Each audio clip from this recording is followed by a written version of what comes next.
Hello friends, आज का हमारा टॉपिक है भाषा अधिगम और भाषा अर्जन। जैसा कि हम लोग सीटेट की तैयारी कर रहे हैं, आने वाले सीटेट की, तो हम आज से हमारा जो हिंदी पेडागोजी है उसको पढ़ेंगे। ठीक है, तो हमारा जो सबसे पहला टॉपिक है भाषा अधिगम और भाषा अर्जन। ठीक है, भाषा कैसे अधिगम किया जाता है और कैसे उसका अर्जन होता है, उसके बारे में हम लोग आज देखेंगे।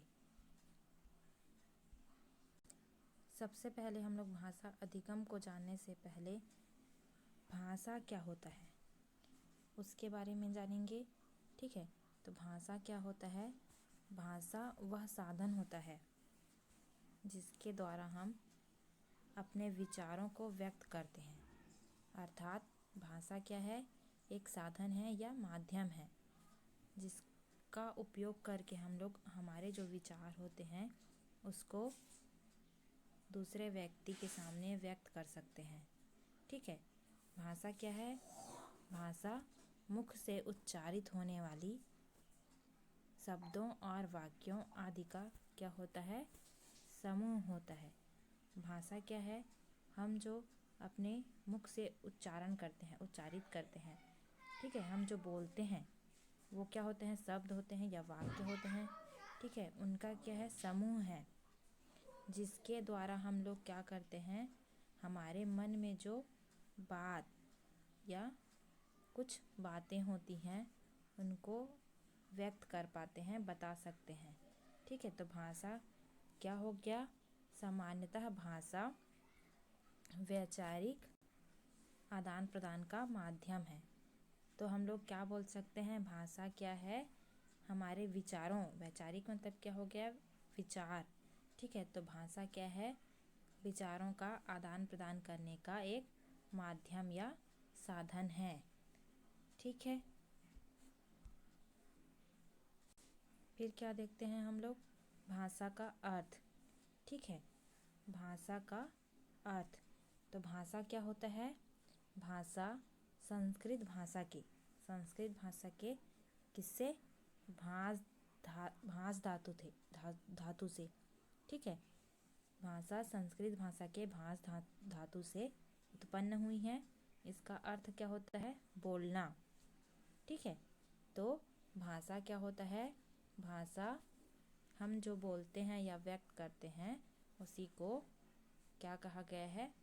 भाषा कहा गया है। ये भाषा की प्रकृति, भाषा का नेचर, भाषा कैसा होता है। ठीक है, भाषा क्या है? भाषा एक अर्जित संपत्ति है जिसे प्रयोग के माध्यम से ही ग्रहण किया जा सकता है। अर्थात भाषा क्या है? एक अर्जित संपत्ति है जिसका हम लोग अर्जन करते हैं। ठीक है, और जिसको हम लोग कैसे सीख सकते हैं? प्रयोग के माध्यम से। जैसे जैसे हम लोग बोलेंगे, पढ़ेंगे, सुनेंगे तभी, और उसको हम लोग ग्रहण करेंगे तभी क्या कर सकते हैं? हम लोग भाषा को सीख सकते हैं। ठीक, और भाषा के आदान प्रदान के द्वारा ही इसका विस्तार होता है। अर्थात यह पैतृक नहीं है, मतलब यह हमारे पूर्वजों से प्राप्त नहीं है। मतलब हम लोग जैसे जैसे एक दूसरे से बात करते हैं, एक दूसरे को अपने विचार का आदान प्रदान करते हैं, तभी क्या होता है? भाषा का विस्तार हो पाता है। तो ये क्या है? भाषा एक अर्जित संपत्ति है, हम लोग उसको अर्जित करते हैं, ना कि वह पैतृक है। भाषा अनुकरण से सीखी जाती है। मतलब जैसे एक छोटा बच्चा होता है, वो क्या करता है? बड़ों की जो बातें सुनता है उसका अनुकरण करता है और वह अपने बड़ों से भाषा को सीखता है। ठीक है, तीसरा क्या है? भाषा में निरंतर परिवर्तन होता है, अर्थात यह परिवर्तनशील है। ठीक है, जैसे जैसे बच्चा छोटा रहता है वो तुतलाकर बोलता है तो उसकी भाषा जो है स्पष्ट नहीं होती है, लेकिन जैसे जैसे वह बड़ा होता जाता है वह नए नए भाषाओं को सीखता है, जैसे कि हिंदी हो गया, इंग्लिश हो गया। तो क्या होता है? वह भाषा के अगर जैसे जैसे सीखता है या ग्रहण करता है उस हिसाब से परिवर्तन होता रहता है। प्रत्येक भाषा की अपनी व्यवस्था होती है। ठीक है, जैसे हिंदी भाषा में अलग अलग भाषा की व्यवस्था होती है, इंग्लिश की अलग होती है, और अलग अलग जो भाषाएं होती हैं उसके भी अलग अलग व्यवस्था होती है, जिससे उसके स्वरूप का पता चलता है। ठीक है, जिससे उस क्या होता है, उसका स्वरूप कैसा है, उसका स्ट्रक्चर कैसा है, उसके बारे में पता चलता है। जैसे कि उसका ध्वनि रूप क्या है, वाक्य है या तत्व है, उसका अर्थ क्या है, तत्व क्या है, ये सब के बारे में किससे पता चलता है? भाषा के व्यवस्था से पता चलता है। अगला देखते हैं, प्रत्येक भाषा की अपनी लिपि होती है। ठीक है, प्रत्येक जो भाषाएं हैं, अलग अलग भाषाएं हैं, उनकी अपनी अपनी क्या होती है? लिपि होती है। जैसे हिंदी भाषा की क्या लिपि है? देवनागरी। अंग्रेजी की क्या है? रोमन। उर्दू की फारसी है। उसी तरह हमारे देश में कई प्रकार के भाषाएं हैं। ठीक है, और उनकी सबकी लिपि क्या है? अलग अलग हैं। भाषा क्या है? भाषा विभिन्न संस्कृति और सभ्यता से जुड़ी होती है। ठीक है, सबकी अलग अलग संस्कृति सभ्यता, हमारे देश में कई प्रकार के कल्चर हैं। ठीक है, तो वो क्या है? भाषा उनसे जुड़ी हुई होती है। साथ ही क्या है? भाषा में सीमाबद्धता होती है। अब हम लोग क्या देखेंगे? भाषा अर्जन की प्रक्रिया। तो भाषा अर्जन की प्रक्रिया कैसे होती है? भाषा अर्जन क्या होता है? हम जो अपने आसपास के वातावरण से एक्वायर करते हैं, ग्रहण करते हैं। ठीक है, और जो क्या होता है? स्वयं के प्रयास से, इसमें व्यक्ति क्या करता है? स्वयं प्रयास करता है, स्वयं ग्रहण करता है, वो क्या होता है? भाषा का अर्जन होता है। ठीक है, भाषा क्या होती है? एक अर्जित संपत्ति होती है। मतलब हम लोग सहज रूप से वातावरण से जो ग्रहण करते हैं, या तो सुनकर या देख कर, ठीक है, उसका अनुकरण करते हैं, वो क्या होता है? भाषा का अर्जन होता है। इसमें बालक क्या करता है? अपने चारों ओर के वातावरण से जिस प्रकार के लोगों को बोलते हुए सुनता है। ठीक है, जिस प्रकार के लोगों से बोलते हुए सुनता है और लिखते हुए देखता है, ठीक है, उसे ही अनुकरण द्वारा सीखने का प्रयत्न करता है। जैसे मान लो आप घर में हो, ठीक है, तो आपके घर की जो भाषा है, या उसको बोल सकते हैं हम लोग मातृभाषा। ठीक है, तो बालक अपने घर में जो अपनी मातृभाषा या अपने आसपास के चारों ओर को बोलने वाले जो भाषा होता है, उसको बोलते हुए सुनता है या फिर लोगों को देखता है, फिर उसको क्या करता है? सुनकर अनुकरण करता है। ठीक, तो वो क्या होता है? भाषा अर्जन कहलाता है। तो भाषा अर्जन किसके द्वारा होता है? अनुकरण के द्वारा होता है, ऐसा हम लोग कह सकते हैं।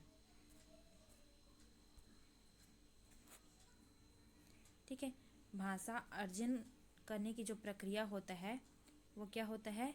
बालक में जन्म से ही प्रारंभ हो जाता है। जैसे जैसे बालक बढ़ता जाता है, बचपन छोटा रहता है, ठीक है, और जैसे जैसे अपने घर परिवार आदि को देखकर सुनता जाता है, उसमें यह क्षमता, यह योग्यता, ठीक है, भाषा की जो योग्यता है उसको अर्जित करने की उसमें आती जाती है। भाषा अर्जन द्वारा बालक अपनी प्रथम भाषा, ठीक है, अर्जन के माध्यम से कौन सी भाषा सीखी जाती है? प्रथम भाषा। बालक की अपनी प्रथम भाषा जो क्या होती है? मातृभाषा, उसको वो सीखता है। जो प्रथम भाषा क्या होगी? अपनी मातृभाषा होगी। मातृभाषा होगी, ठीक है। मातृभाषा कौन सी भाषा? जो हम लोग अपने घर में, परिवार में, आसपास में बोलते हैं, वो क्या होगी? हमारी मातृभाषा होगी। तो ये क्या है? हमारी प्रथम भाषा है। और प्रथम भाषा को हम लोग किसके द्वारा सीखते हैं? मातृभाषा के माध्यम से, या फिर भाषा अर्जन के माध्यम से हम लोग अपनी प्रथम भाषा को सीखते हैं। भाषा क्या होता है? भाषा अर्जन क्या होता है? भाषा अर्जन एक अचेतन प्रक्रिया है। अचेतन प्रक्रिया मतलब इसमें हम लोग को जागरूकता की आवश्यकता नहीं होती। हम लोग असहज रूप से इसमें हम लोग सीख जाते हैं। भाषा सीखने वाली समानता इस बात से अनभिज्ञ होते हैं कि भाषा सीख रहे हैं, मतलब जो भाषा सीखने वाला होता है उसको यह नहीं पता रहता है कि वो भाषा सीख रहा है। जैसे हम लोग कोई हमारे सामने में मान लो भोजपुरी की भाषा बोल रहा है, ठीक है, और हम लोग लगातार उसके साथ कुछ दिन हैं, तो हम लोग कुछ ना कुछ उससे सुनते सुनते वो जो बोल रहा है उसको सुनकर हम लोग कई दिनों में लगभग कुछ शब्द तो सीख ही जाएंगे ना। तो वो क्या है? एक अवचेतन प्रक्रिया है, जिसमें हम लोग जानते नहीं रहते हैं कि हम लोग भाषा सीख रहे हैं, लेकिन हम लोग सुनकर उसका अनुकरण करके हम लोग उस भाषा को असहज रूप से हम लोग सीख जाते हैं। आज के लिए बस इतना ही। आगे का वीडियो हम लोग कल देखेंगे, जिसमें हम लोग भाषा अधिगम, भाषा के रूप, मातृभाषा क्या होता है, राजभाषा क्या होता है, राष्ट्रभाषा क्या है, इन सब के बारे में हम लोग देखेंगे।